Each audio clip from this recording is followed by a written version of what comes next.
presents Northeast Diary.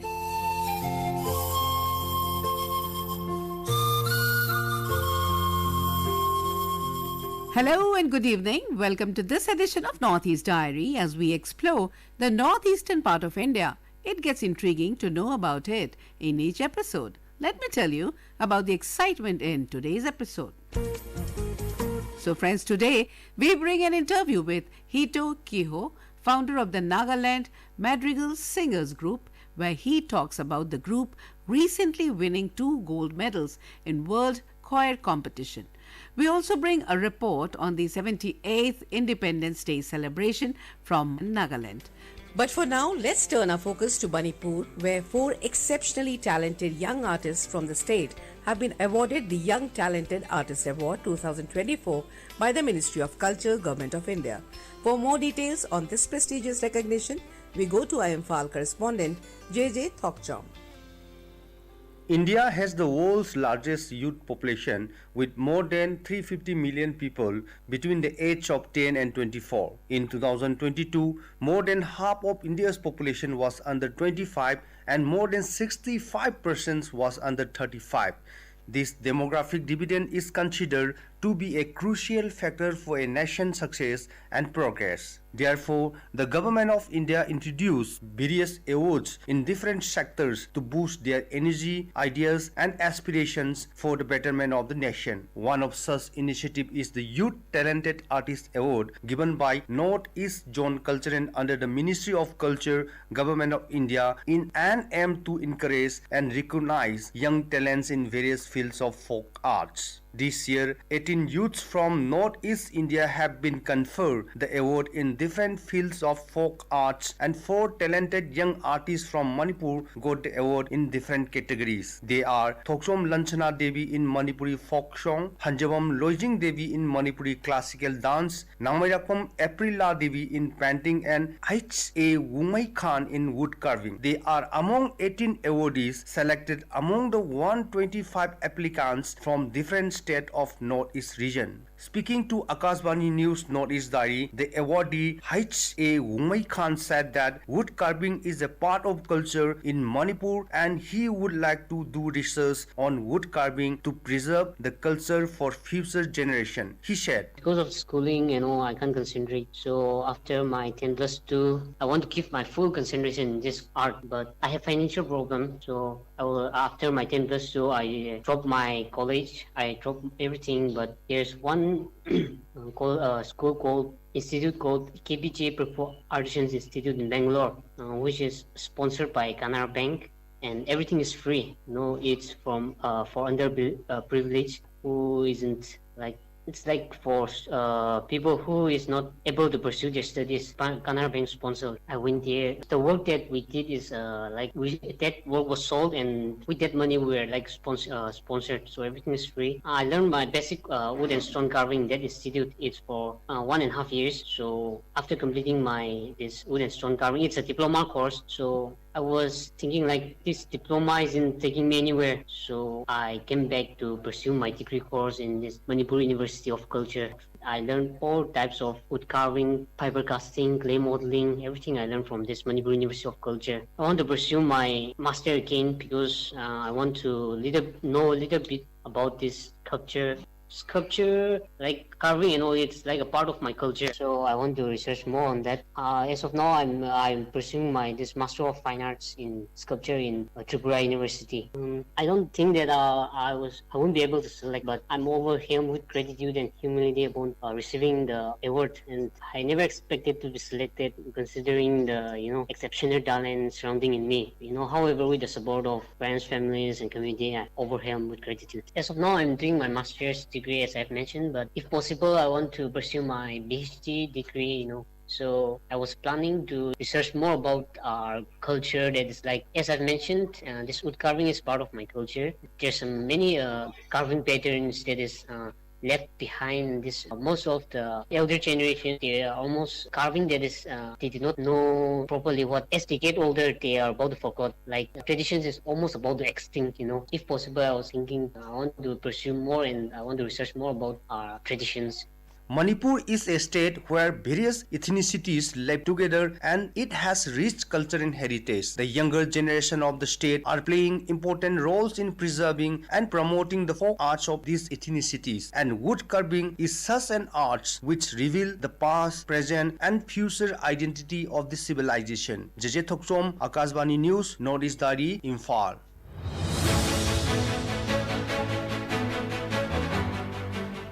Nagaland joined the rest of the nation in celebrating the 78th Independence Day with vibrant festivities across its 16 districts.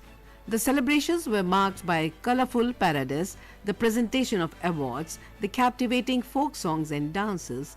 Various departments also showcased their work through exhibition stalls, adding to the lively atmosphere.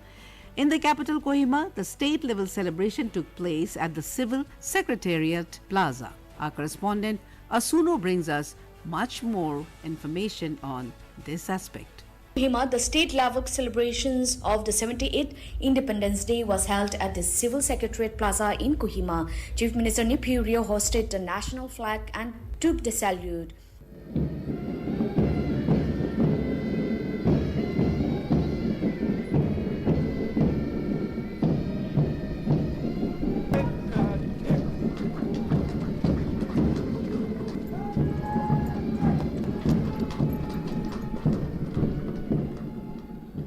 Mr. Rio delivered a comprehensive address highlighting the state's recent achievements and future plans. My dear fellow citizens, I extend my heartiest greetings to all of you on our 78th Independence Day. This is the day we take inspiration from our freedom fighters and rededicate ourselves to the task of nation building. As a state and as a nation, we have covered a lot of ground. However, there's a long way to go before we reach the goal of a developed Nagaland along with the country by 2047. That will contribute to make our country Viksit Bharat as well. Thank you. Koknalim Jai Hind. On the occasion, the Chief Minister also launched the Chief Minister's Universal Life Insurance Scheme with 1-month enrollment drive. Students from Razakri Government Higher Secondary School and Dr. Nilutza Kire Government Higher Secondary School, Sikazu, Kohima sang the national anthem.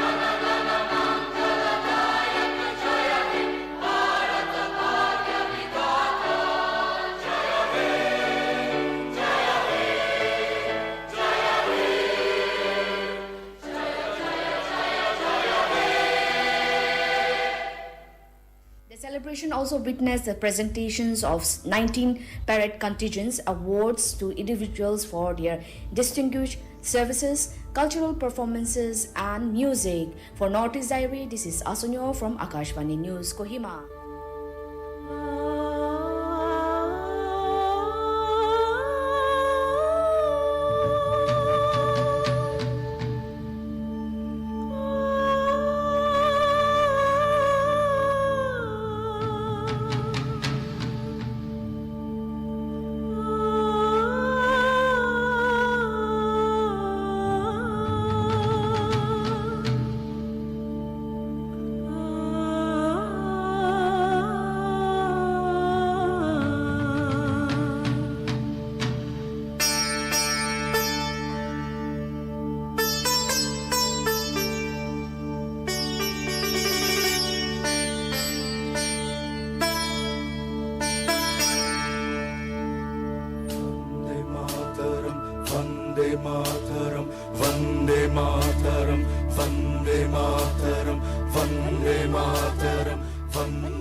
And now we bring you an insightful conversation with Hito Kiho, the founder of the Nagaland Madrigal Singers. This talented group gained international recognition for winning 2 gold medals at the 13th World Choir Games in Auckland, New Zealand in July 2024. Founded by Hito Kiho in September 2023, the choir competed in the contemporary music, mixed voices and mixed chamber choir categories. Here is the interview conducted by our presenter, Them Surenla. The Nagaland Madrigal Singers is one of the major choral group based in Dimapur, Nagaland, founded in September 2023 and led by founder and conductor Mr. Hito Kiho.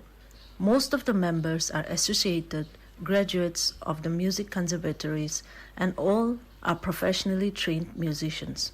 The ensemble performs a wide repertoire of various styles and forms: classical choral works, sacred, Asian, Naga folk songs, international folk songs, contemporary music, and even popular music.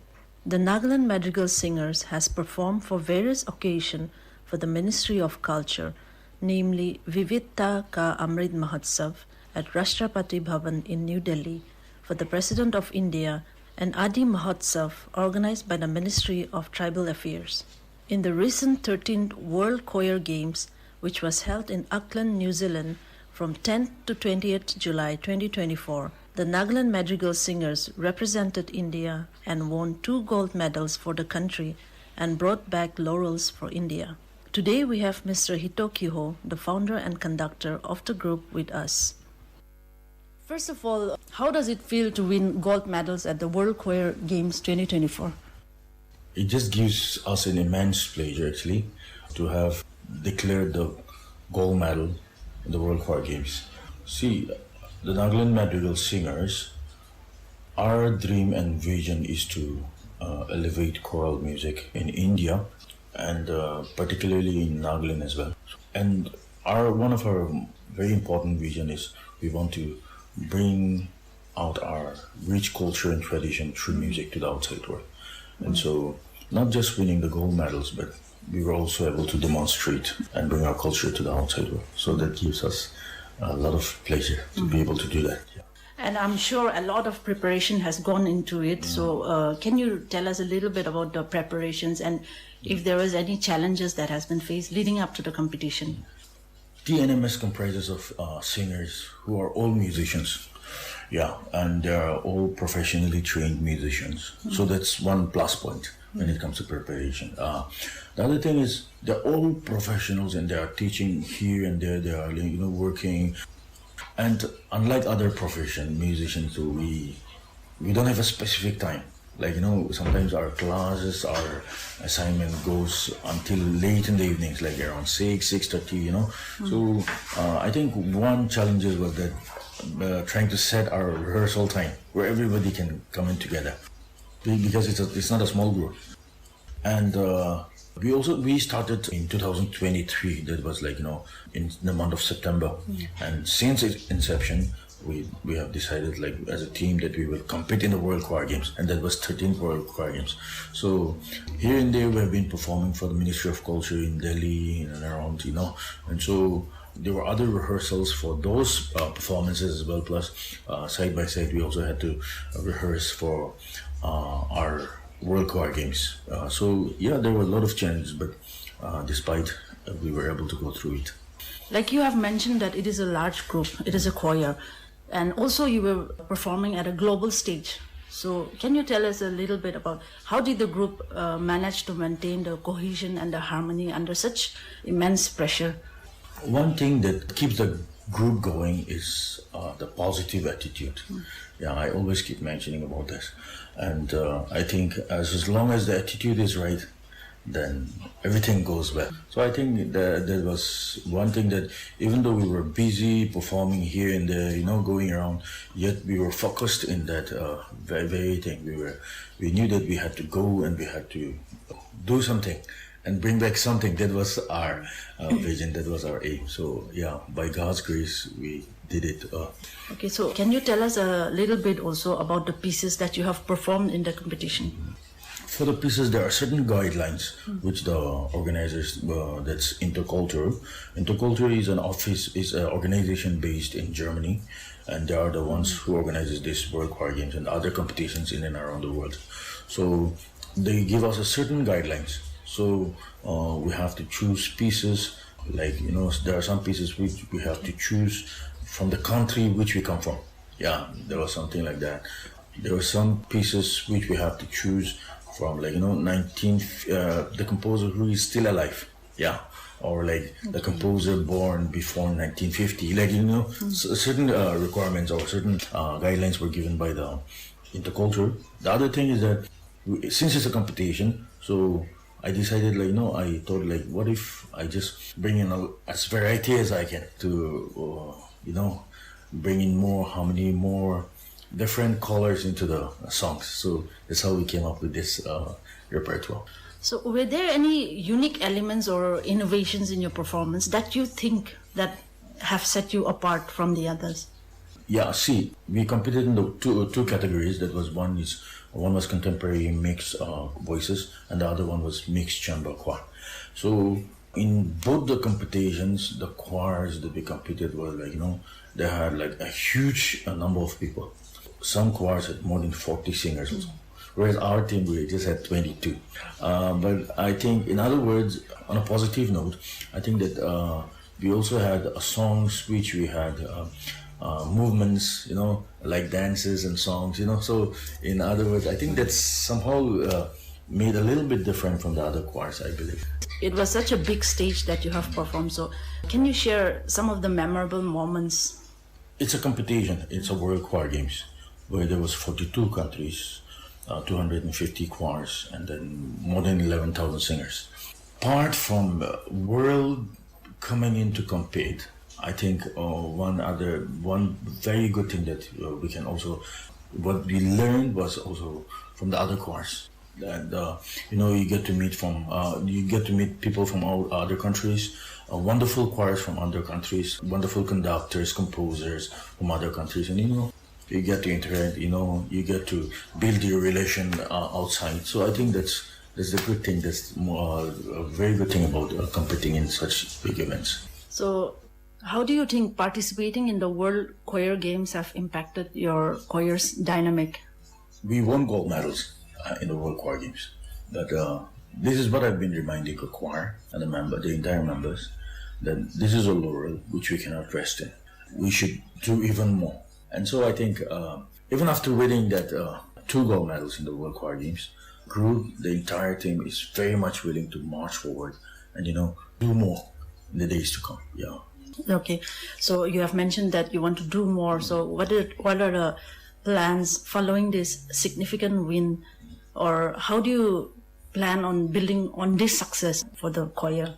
The Nagaland Madrigal Singers is a team that was built not just within few days plan or like just coming together, but I've been thinking about such a team for many years, even when I was a student. So it's been more than a decade that I've been thinking to start such a choir like this, where the entire setting is just the musicians only. So I always believe that music is universal. Everybody understands it. Everybody loves it. But there are some languages, there are some music language only a musician understands and feels it. So I've been longing to do such kind of start such team for such a long time. And so this has come this far. Yeah. In next month we will be celebrating our 1-year anniversary. And we plan, today we are just 25 of us in the Madrigal Singers. But my dream and our dream and vision is that we want to see, in the coming years, we want to see hundreds of Madrigal Singers, where we want to train musicians who want to come together and sing in a harmony. And, as our vision and dream says, that we want to carry on these dreams and visions to the outside world with the music that we create, and letting outside or letting the world know that there is a people called Nagas, and they have a rich culture and tradition. You have mentioned that you want to show your culture and you want to incorporate Naga culture. So what role does Naga cultural heritage play in your performance and the overall identity as a choir? Every tribe has their own unique sense of tradition, the styles, the singing, So even for this 13th World Choir Games, we were able to perform. So we participated in 3 categories. One was friendship concert, and the 2 was competition. So in competition, we sang a Sumi folk song, and we were also able to sing Angami song in the friendship concert. So I think that makes it a little different. Like, it's very different from outside world, because our style, our culture, our tradition seems so different and so rich. And so, we are thinking to bring more tribal songs, more other tribes as well. Your choir's success has been very significant, and it's been known nationally, worldwide. So how do you see your success influencing the younger generations of musicians in Nagaland? One thing we can always say to the younger people is that be bold and courageous, be ready to face anything, and the opportunity is such a thing that it always lies there. We just have to create a way to grab those opportunities. So, yeah, as mentioned earlier, we'd want to see hundreds and hundreds of madrigal singers in a very big number. So I think that would also be one opportunity where younger people can join us together, hand in hand, and then bring this vision and dream to life. So, are there any upcoming projects or performances which you are like, particularly excited about? So far, after we came back, we've been performing here and there, but we still have performances stretched for this year. And every performance counts a lot for us. So we are excited for all those performances that's coming up ahead of us here. So lastly, if you have any message for our listeners. Yes, I would like to personally thank each and everyone. Yeah, I think starting from our government, our Honorable Chief Minister, who helped us in a very big way, a huge way, and the state government, our leaders, well-wishers and donors, who has donated in a very huge way towards this trip. We're just hoping that this is just the beginning of something. And we just want to thank each and everyone for not just contributing towards, but also praying for us, supporting us in every aspect. So we want to thank everybody who has supported us thus far. And we'd like to request you, everyone and all the listeners, to keep supporting the Nagaland Madrigal Singers. Thank you so much for your time. Thank you. It was a pleasure talking with you. Thanks to you as well. Thank you. So, folks, you just heard an interview with Hitu Kiho, the founder of the Nagaland Madrigal Singers, conducted by our presenter, Tame Surenla. Northeast Diary program, broadcast every Thursday at 5:30 p.m., brings very interesting and enchanting stories from the 8 Indian states of Northeast India. Don't forget to tune in. Now let's listen to Leron Leron Sinta, or My Dear Little Leron, a popular Filipino folk song from the Tagalog region performed by the Nagaland Madrigal Singers. So here we go.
This program was presented and produced by Vinita Thakur with assistance from Kumar Gaurav. It was brought to you by the News Services Division of Akashvani.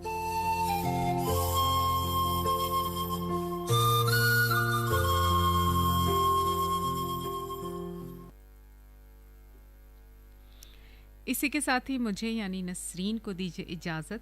मैं चलती हूँ